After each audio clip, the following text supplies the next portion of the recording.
When thinking about extraordinary foods, most minds would conjure up images of obscure cuisine, and elaborate dishes with unpronounceable names.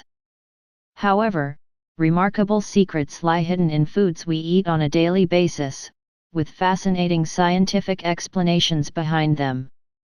From nuts to fruits, to vegetables, here are 10 bizarre natural phenomena in everyday foods. Brazil nuts. Anyone who has ever had a container of nuts has unknowingly witnessed a strange effect that no scientist has been able to fully explain. In nearly every package of nuts, the Brazil nuts will appear at the top, with the smaller nuts at the bottom. The same applies to cereal, with all the largest cereal at the top of the box and nothing but dusty shreds all the way at the bottom. But why? Common knowledge tells us that larger nuts would sink to the bottom, with smaller nuts rising to the top. Well, nobody quite knows. Dubbed the Brazil nut effect but more professionally known as granular convection, this phenomena has stumped experts for years. The concept refers to when various pieces of small, similar mass objects rotate in a way similar to how fluids move to the process a package of nuts goes through to get from the factory to the hands of a consumer requires lots of jostling. When the nuts are all pushed upward, the smaller ones will fall below the larger ones, pushing them upward. This will repeat in a cycle because the nuts are continuously shaken around. However, the Brazil nut effect provides a slight wrinkle to this logic. See, the Brazil nuts will reach the top of the container and just stay there, thus ending the cycle. Scientists aren't sure why they aren't able to move from their position on top. Of course, many theories have been presented. Perhaps the nuts are too big to fit into any smaller spaces in the container after that shake, or perhaps the density of the nuts play a role in pushing it towards the surface. Either way, the science has applications beyond this nutty predicament, get it? Dr. Douglas J. Gerald and his team have even found a link between this phenomenon and the reason why rivers can resist erosion, because rivers too have larger rocks near the top with sand and gravel further down in the river. Cranberries. Nobody would think to compare an ordinary cranberry with a popular children's toy, but there is a surprising similarity between the two. Though commonly cooked and softened in order to reduce the natural tartness of the fruit, a raw cranberry has a very different texture. When ripe, it will be able to bounce in the same fashion as a bouncy ball. This is due to the small air pockets inside of each cranberry, as well as the firm texture that allows it to bounce up off the ground.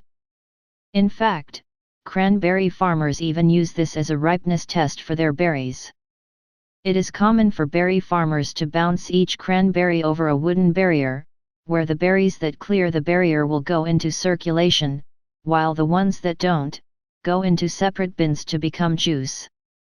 Interestingly, this was discovered by accident, when an old farmer from New Jersey known as John Peg Leg Webb poured his supply of cranberries down the stairs. Due to his wooden leg, this was his best method of transporting them. However, he noticed that the more firm cranberries would bounce to the bottom, while the softer and more battered berries would sit limply at the top of the staircase. This discovery took place in 1880, and farmers have been using bounciness to test cranberry ripeness ever since. Corn. Corn has been around for thousands of years, yet few realize that every ear of corn has a unique similarity about it. See, corn will always have an even number of rows. This is due to the fact that a corn ear is not just a vegetable, but an inflorescence, meaning that it produces nearly 1,000 female flowers. These flowers, otherwise known as the future kernels, will be ordered into rows, forming the common image of an ear of corn. An average ear of corn has 800 kernels, organized into 16 rows. The even number comes from the fact that each spikelet, basic grass flower, will produce 2 florets, which are the small flowers that make up a full flower head. It will produce 2 because one floret must be fertile while the other must be sterile. Interestingly, This applies to foods other than corn. Watermelon, for example, supposedly has a consistently even number of stripes. No matter the case, this stems, no pun intended, from the fact that a cell will always divide into two cells that in turn each divide into two more cells. As this cycle continues, the number will always stay even. How odd! Pistachios. Pistachios may seem innocent enough, but little did we know that they have a sinister side. That's because pistachios, when stored in large quantities, are at high risk of spontaneously combusting.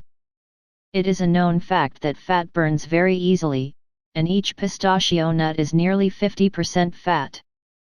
Furthermore, pistachios have almost no water in them, and if they are kept in a high moisture area, then they become moldy. With their total absence of water and a high concentration of fat, pistachios are at risk of becoming flammable.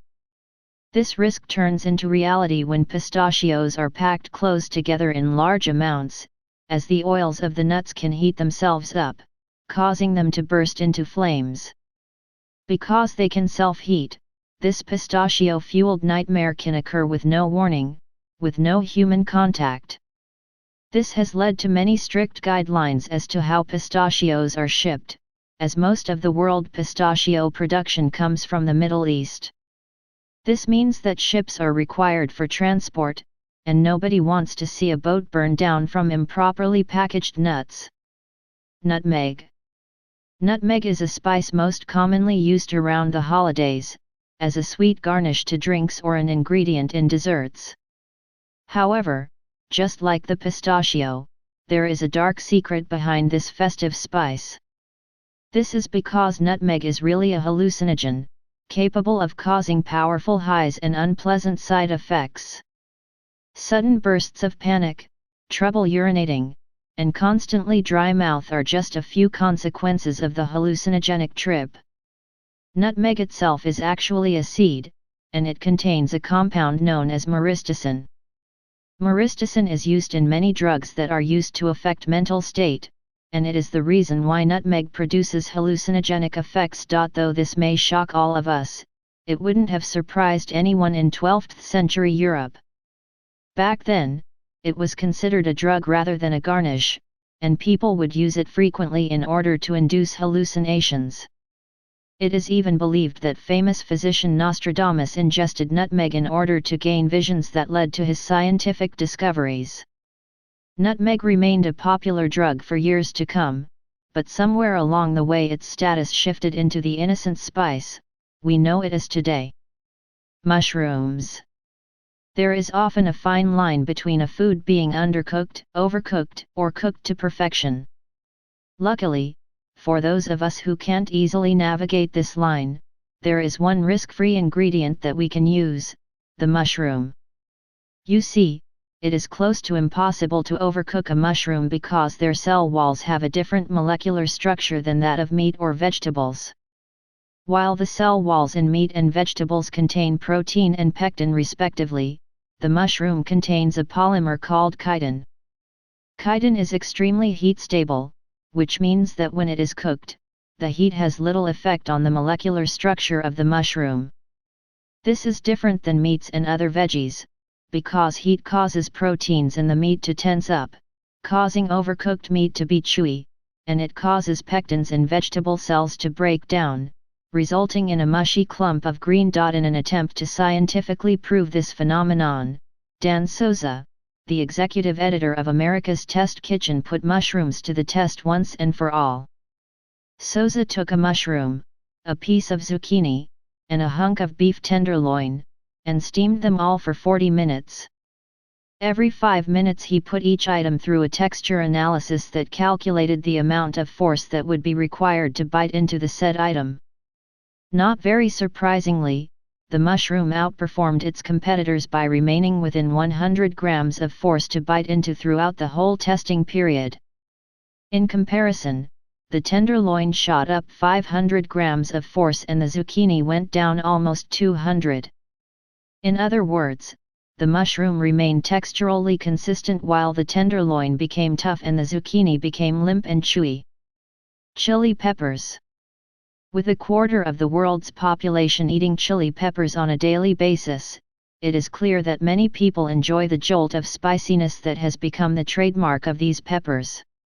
While people around the world have chosen to embrace the chili pepper and feel the burn, few people have stopped to wonder the cause of this sensation in the first place. All chili peppers contain an active ingredient called capsaicin, which activates the heat-sensing protein in our brains when bitten into. When the protein senses heat, it causes the brain to send a shot of burning pain to the pepper eater. This means that peppers are tricking our brains into feeling a burning sensation since we will not actually be burned from eating a pepper. Scientists have determined that pepper plants actually evolved this way in order to keep predators from eating their fruit. Interestingly, birds do not feel any burn when eating peppers, and peppers actually evolved this way on purpose. This is because unlike mammals, birds eat pepper seeds whole, so when they excrete these seeds, they spread the pepper plant and ensure its survival. Rhubarb. The rhubarb is a perennial plant that is similar to celery, but it is commonly classified as a fruit due to its sour and fruity taste. Stuck in between these two categories, the rhubarb seems to be somewhat ignored in society, with the more traditional apple or broccoli thrust into the limelight. However, there is a unique phenomenon that occurs with the humble rhubarb plant, and it has to do with the way that it is grown. You see, since the 1800s, rhubarb farmers have harvested these veggies/fruits in a method called forced rhubarb. In this method, rhubarbs are grown in the dark, which causes them to mature at an alarmingly rapid rate. When rhubarbs grow this fast, it causes them to make a loud popping noise as they burst out of their initial buds and begin to grow upward. As they continue to rise, they begin to rub against other rhubarb stalks, which creates an interesting squeaking and creaking noise. Rhubarb farmer Brian French says about the noise, "I have heard the noise before. Growing against each other. You really have to listen for it."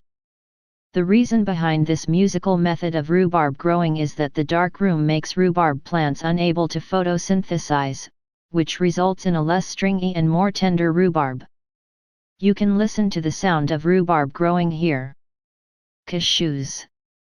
Of all the nuts on this list, cashews have perhaps the strangest trait of all. When asked what grows on a cashew tree, most would probably assume that it would be, well, cashews. Though that is correct, the nut is actually not the primary fruit of a cashew tree. Native to the coastal areas of northern Brazil, cashew trees actually grow apples. The actual nuts sprout from the bottom of each apple. Most of us have likely never heard of a cashew apple, or seen them being sold anywhere. This is because, though they are perfectly safe, the thick skin of cashew apples make them difficult to transport. Cashew apples don't go to waste though, the pulp is frequently used in juices and other apple-related foods. Even more surprising is the fact that the cashew nut is technically not a nut at all, but a seed.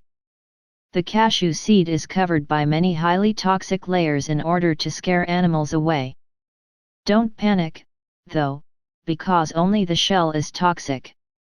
Any pack of cashews bought from a store will not have the shell, thus making them perfectly safe for consumption. Carrots. Carrots have become almost synonymous with the color orange, but carrots did not always have this distinctive hue. Originally, carrots were actually purple, but a mutant gene spread among these plants led to the creation of the yellow carrot. The transition from the harvesting of purple and yellow carrots to orange carrots is a bizarre and interesting tale. The origin of orange carrots began in the town of Ajaccio in southern France. The classical pronunciation of this town was Orange, and with the French word for orange being narange, the citizens of Ajaccio eventually changed the town's name to Orange. A man named William the Silent gained rule over Orange in 1544 and was from then on known as William the Orange. After gaining rule of Arausio, William the Orange went on to lead the Dutch to their independence from Spain, thus creating the Dutch Republic. At the same time as this revolution, another revolution was taking place.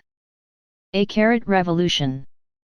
Around the time of the Dutch independence, a carrot breed was created by Dutch carrot farmers that contained a plant pigment called beta-carotene.